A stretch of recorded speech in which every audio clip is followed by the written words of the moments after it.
This month marks the start of Women's History Month, recognizing women's contribution in history.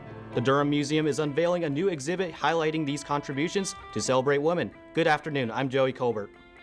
And I'm Larissa Leone. Coming up, we look at how one local gardening center is helping to improve the environment. All this and more on the Omaha News.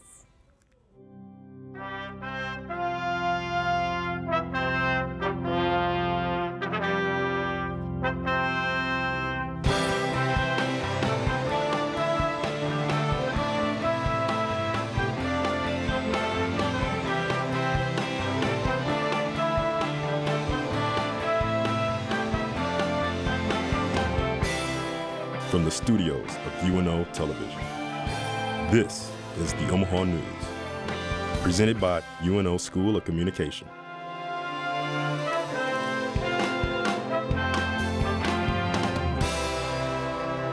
President Joe Biden is considering executive action on gun control in the wake of 2 mass shootings in less than a week. Biden addressed the shooting in Boulder, Colorado that left 10 people dead by stating he does not want to wait another minute, let alone another hour, to act on gun violence. Just 6 days prior to the Colorado shooting, there was another in Atlanta, Georgia that left 8 dead. The president urges that this should not be a partisan issue, but it is an American issue that will save lives. President Biden is imploring the Senate to pass a series of House bills that would close loopholes in background checks and is urging Congress to pass weapons. North Korea fired off multiple short-range missiles this past weekend for going forward with joint military exercises with South Korea. The missile tests are one of North Korean leader Kim Jong-un's first challenges to the Biden administration. President Joe Biden has not yet outlined his approach to North Korea's nuclear threat. For weeks, U.S. defense officials have warned that satellite intelligence indicated North Korea might carry out missile tests, but according to senior administration official, North Korea's missile tests did not violate UN Security Council resolutions. The Durham Museum is showcasing women's history through the eyes of local female artists. Beyond the Vote's original date selected to introduce the exhibit was on the 100th year celebration of the 19th Amendment on August 26, 2020. But due to COVID-19, it was postponed. The museum decided that releasing the exhibit in March during Women's History Month was equally impactful. The Omaha Durham Museum is combining the history of the 19th Amendment and local female artists to celebrate Women's History Month. Museum curator Emma Sundberg says the exhibit was created to inform the community on the impacts of the 19th Amendment. This exhibit here is Beyond the Vote, and it's meant to recognize the impact and importance of the legacy of the 19th Amendment on us today. The Votes for Women exhibit includes an interactive activity where you can express your opinions about the exhibit and take the ballot and drop it in the ballot box. The 19th Amendment celebrated its 100-year anniversary on August 18, 2020. But for Rachel Larson, the progression of women's equality being portrayed in the exhibit make her emotional. And I started tearing up a little bit at one of them because I feel like not a lot has changed. In 1920, women were legally allowed to vote, but there were discriminatory state voting laws that excluded women of color from voting for decades. The artists have been working on this exhibit since 2019, and the local women behind it come from diverse backgrounds to share their perception of women's suffrage in the 19th Amendment. The exhibit is open until the end of January 2021, and in the meantime, the Durham Museum is going to be providing virtual artist panels with their feature artist. Durham also plans to do some programming for education purposes as well. Regular admission starting at $11 for adults and $8 for seniors and kids ages 3 to 12. Children under 2 years old can attend the exhibit for free. As Johnson & Johnson ships out shots across the country, Douglas County Health Department and Metro school districts are preparing to get 1-dose COVID-19 vaccines to educators. Millard Public School Superintendent Dr. Jim Sutphin says that this is a promising start for the state of Nebraska. Hundreds of MPS employees have gotten their doses of the Pfizer vaccine in recent weeks, but they're happy to see this latest boost from Johnson & Johnson. With the vaccinations of teachers and staff from schools across the state of Nebraska, the hope for a return to normal has started to grow in classrooms moving into the upcoming school year. The second gentleman, Doug Emhoff, made a stop in Omaha on Tuesday for the Help is Here tour. The Help is Here tour is part of an effort by President Joe Biden and Vice President Kamala Harris to explain the finer points of the economic stimulus package. The American Rescue Plan authorized direct payments of up to $1,400 to qualify individuals as part of the $1.9 trillion pandemic relief package. President Biden signed earlier this month. The second gentleman also visited with frontline healthcare workers at Memorial Community Hospital and talked with local healthcare professionals, thanking them for the work they do in the area. Coming up, we look at how one local gardening center here in Omaha has gone from helping to grow plants while also helping to sustain the environment in other ways. Don't go anywhere. We'll be right back.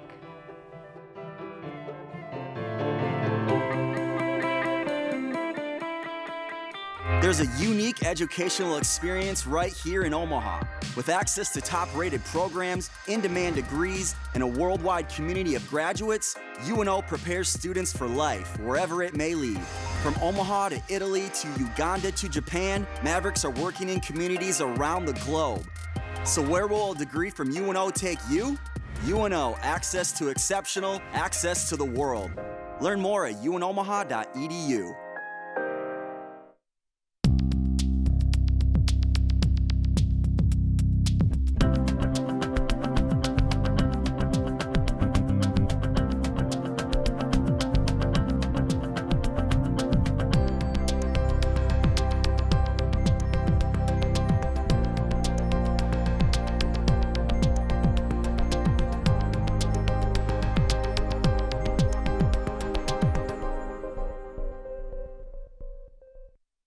Benson, where creativity is our culture. Benson's lively atmosphere offers a unique experience. Come enjoy great live music, enjoy a variety of bars, get amazing food from local restaurants, and shop at local businesses. Whatever you do, you won't be disappointed with your experience. Learn more at experiencebenson.com. For me, it's about understanding the process of communication and what we learn through that process. So something that you'll find within the School of Communication graduate program is that there is such a rich field of expertise. I can think of no other discipline where we spend so much time focusing on not just one side of the conversation, but all sides of the conversation. Not only do you get to work closely with other graduate students that come from all different walks of life, but you get to learn from graduate faculty that take those perspectives and help you grow yourself in a way that teaches you to be an academic, but also lets you be you in a really unique way. I chose UNO very specifically, not just because I live here, I'm proud to represent here, but because I thought their program offered strengths that I didn't see in other programs.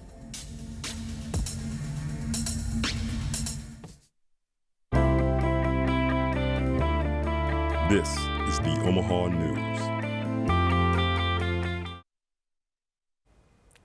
Mulhall's introduced a successful new service to its customers a few weeks ago. Reporter Bree Smith joins us live with the details. Hey, Bree. Hi, Larissa. When Omaha residents think of Mulhall's, the first thing that comes to mind is probably plants. While gardening is great for sustainability, the company recently decided to take a second step towards helping the environment. Located at 120th and Maple Streets, Mulhall's is widely known for its garden center.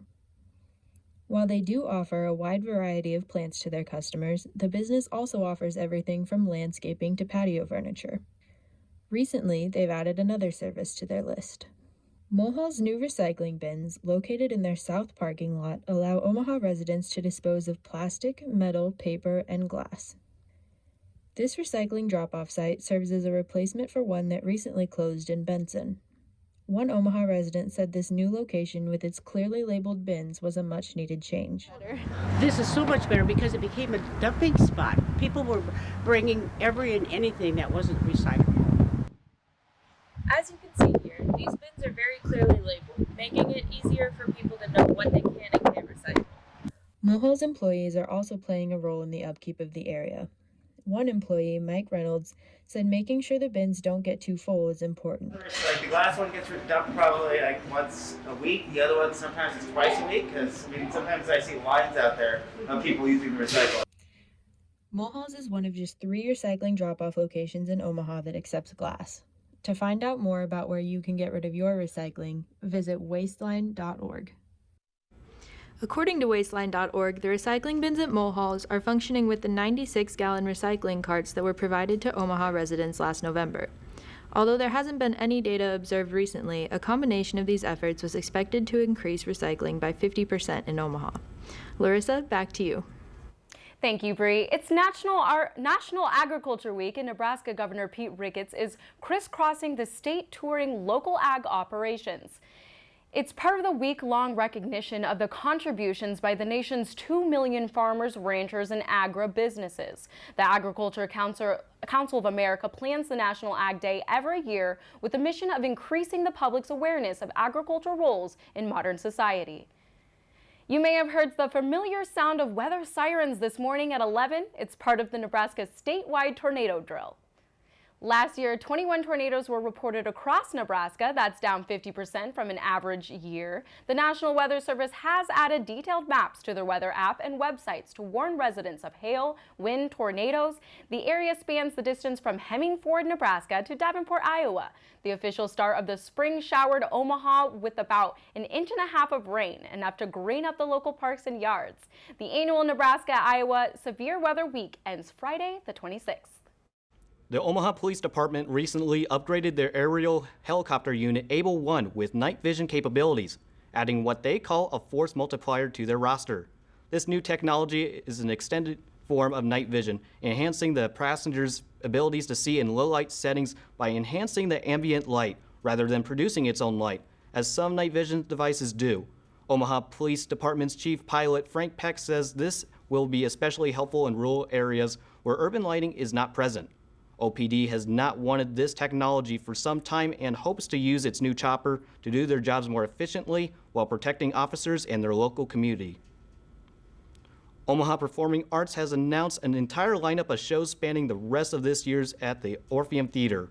While events will resume there will still be some restrictions to promote safety, such as mobile tickets, cashless concessions, a new HVAC system, and of course, you'll have to wear a mask. Concerts are set to start next month, but leaders at the Orpheum Theater say that they expect to go full capacity by the time Broadway shows begin. Coming up on Omaha, food truck company transforms an abandoned fast food location and is offering the customers foods of different varieties to satisfy their cravings. Next, we see how a popular guitar exhibit has rocked the country with its fascinating exploration of sound, science, and history of pop culture. Stay tuned. We'll be right back.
Radio isn't what your grandparents told you.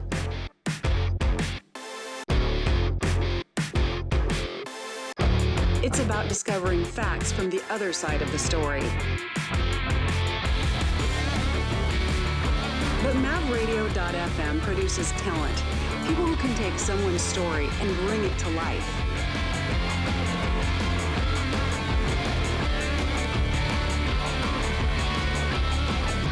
Wind, reel, and print.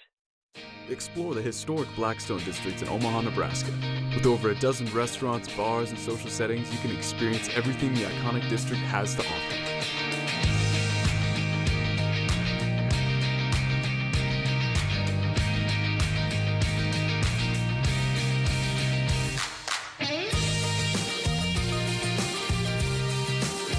Eat, drink, socialize, and enjoy the day or night here in Blackstone. The University of Nebraska at Omaha's bookstore is home to more than books. The UNO bookstore accommodates all students' needs with phone and laptop repairs at the iFix UNO station or free residence hall delivery. The bookstore, located in the Milevale Student Center, is full of Maverick merchandise. Find sweatshirts for chilly Nebraska days or cozy UNO mugs for every coffee fix. Shop anytime at unobookstore.com. Coming up in 5, 4, 3, 2, 1. Faded grass to a full.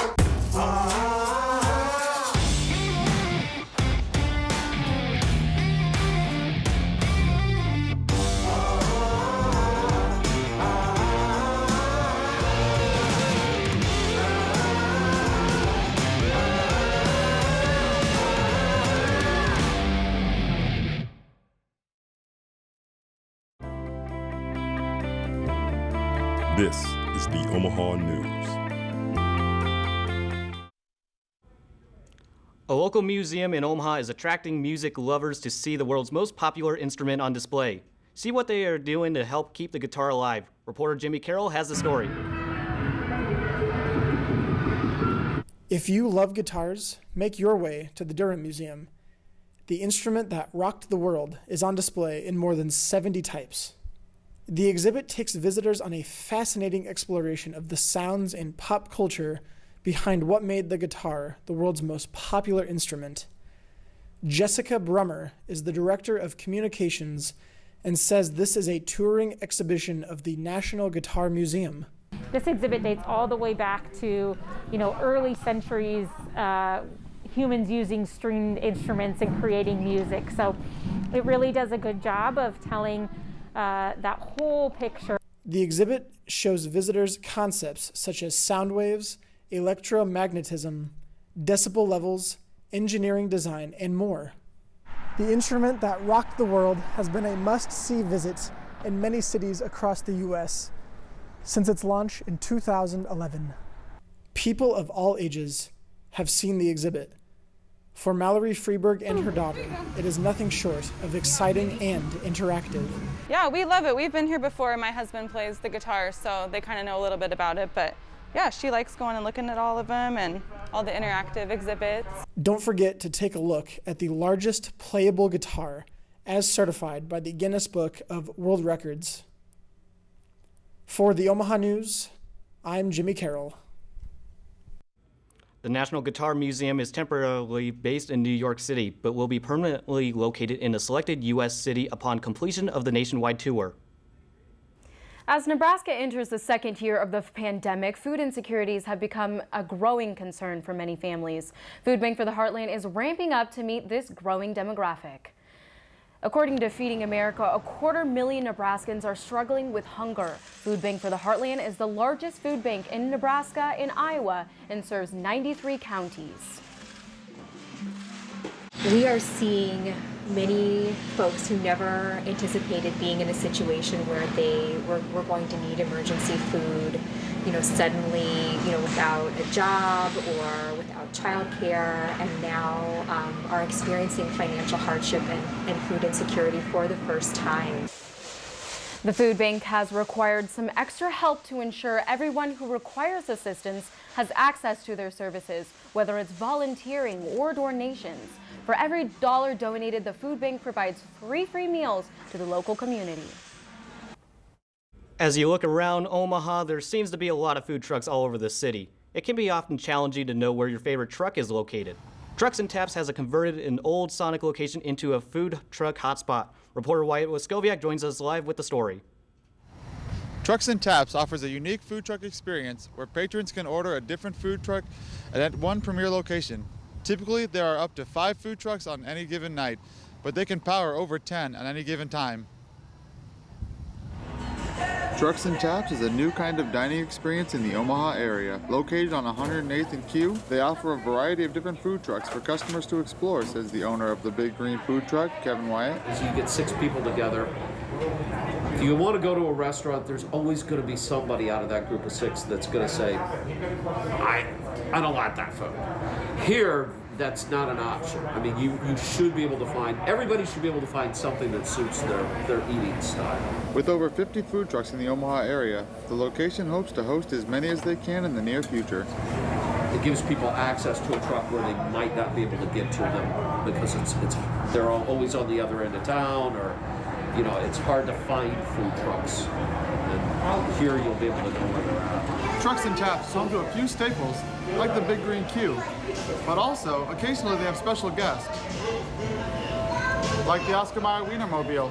CJ Zabit, Oscar Mayer hot dogger, talks about how they got connected with the food truck hotspot. We kind of asked them for recommendations on like some of their favorite places and what should we do with our free time, that kind of a deal. And they definitely talked about Trucks and Taps. It just fit right into the aesthetic of like other food vehicles kind of a deal.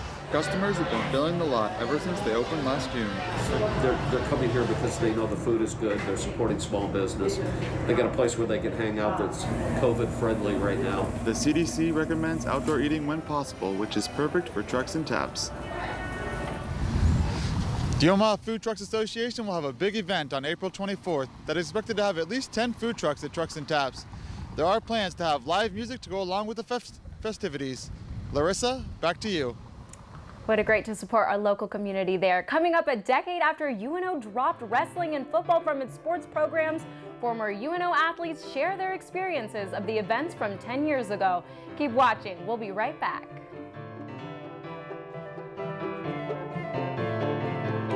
Create your next adventure and travel the world at Omaha's award-winning Henry Dorley Zoo.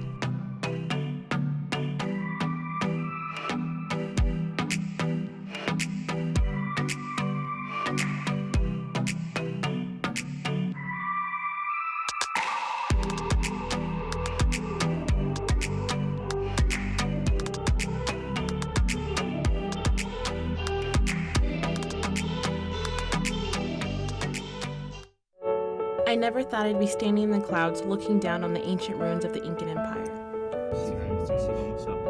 I never thought I'd live among the street artists in Valparaiso. I never thought I'd make friends that would last a lifetime. Adventure's out there, and as Mavericks, it's up to us to find it. Stop thinking, start doing. Visit educationabroad.unomaha.edu.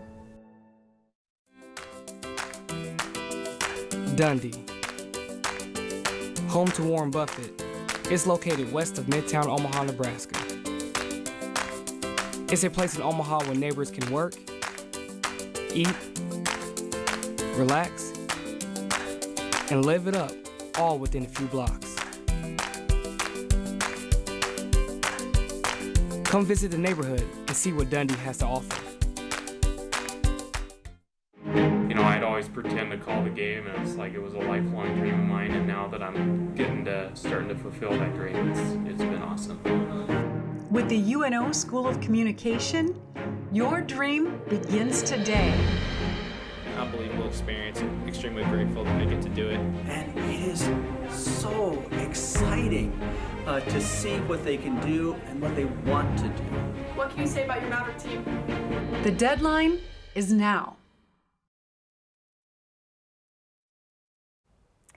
The UNO's men hockey team secured its fourth ever trip to the NCAA Ice Hockey Championship Tournament. The Mavericks ended their season 14-10-1 and finished in the top 4 of the National Collegiate Hockey Conference. This was the Mavericks' highest conference finish since 2014-2015 season, when they finished third and reached the Frozen Four national semifinals that same year. The Mavericks will face the number 3 national seed, the Minnesota Golden Gophers of the Big Ten Conference, in the first round Saturday at 9 p.m. on ASPNU and 1180 The Zone. This March marks the 10-year anniversary of Omaha Athletics transitioning to Division I sports. This change resulted in the athletic department dropping their 2 most successful programs, football and wrestling. I caught up with former players to share their reflection on the events that happened 10 years ago. UNO Athletics was quite different over a decade ago. Mike Denning's wrestling team continued their dominance after winning 6 Division II national championships in 8 seasons. Pat Burns' football squad drew thousands of fans at Caniglia Field. Former quarterback Greg Wunderlich recalls having a memorable experience playing for UNO. I played with so many guys that you would have been a freaking all-conference stud at UNO. UNO is under pressure from Title IX constraints asking them to provide equity for both men's and women's athletics. This led them to cutting their two most successful programs. Former receiver Troy Cush recalls having a change in emotion within the program after learning the Division I transition first to the university dropping football the next day. So it went from pure joy and exuberation to being more upset and hurt and confused than I've ever been in my entire life. While this new era of Maverick athletics was tough for football and wrestling fans to move on from, it did provide new opportunities for student athletes, such as men's golf and men's soccer here at Caniglia Field, to the facilities such as the ballparks and Baxter Arena. Cush and Wonderlic still live in Omaha pursuing their own careers. However, they haven't followed up with Omaha athletics through the past years. If you've been a college athlete and you've gone through what I've gone through, and then to have your alma mater taken away, I think I'm pretty justified in that. Like, I feel like I don't have an alma mater. That's how that feels so wrong to me. Neither Cush nor Wonderlic believe there's a chance football will one day return to campus. Cush remains hopeful he can relive the football atmosphere he experienced as an athlete. I think I would literally cry if I ever went to a UNO Maverick football game again. Cush is currently the co-owner of a family-run furniture business, while Wonderlic is the head football coach for Mount Michael High School. They still meet up with former teammates and reminisce memories from their days on the football field. Graduation is a special time for many, including loved ones. Last year, graduates were stripped of the opportunity to walk across the stage at Baxter Arena due to COVID-19. This year, they will do it in person and as safe as possible. After a year away from the stage and an online ceremony, Baxter Arena will once again hold a graduation ceremony in May. A lot of thought went into this decision, and they are willing to go through an extensive list of protocols to do it. Masks will be enforced. Students will be limited to the number of family members that they'll be able to bring. I'm thinking it's around the number 4. Douglas County Health Department, which Jobin worked closely with, said that the health and safety of all graduates and guests is the #1 priority, and students do not have to come if they are still worried about the circumstances. All we have for you today. Join us next week for more exciting stories in your community. Follow us on Facebook and Twitter at UNO the Omaha News, or find our website for even more news and stories at UNOOmahaNews.com. From all of us here at UNO Television, thanks for watching. We'll see you next time.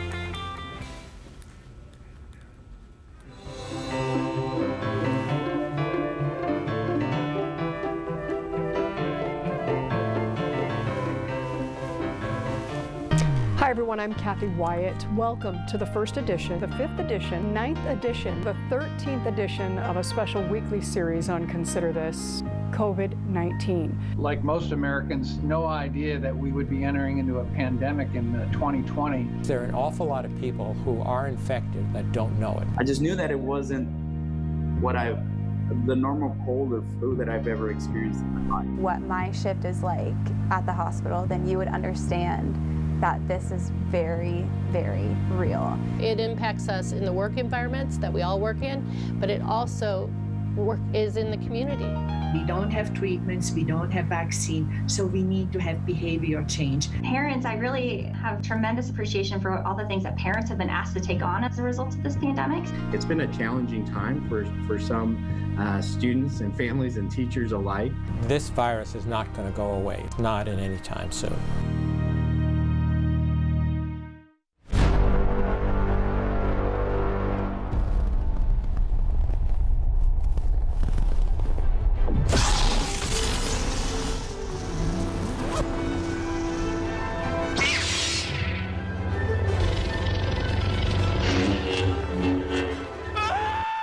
Lyle, calm down.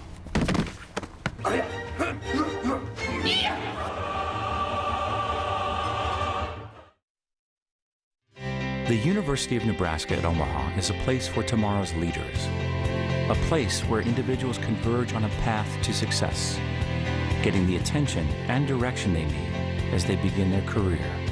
It's where students take pride in serving Omaha, a city we've invested in for more than 100 years. UNO is a place where greatness begins. The University of Nebraska at Omaha.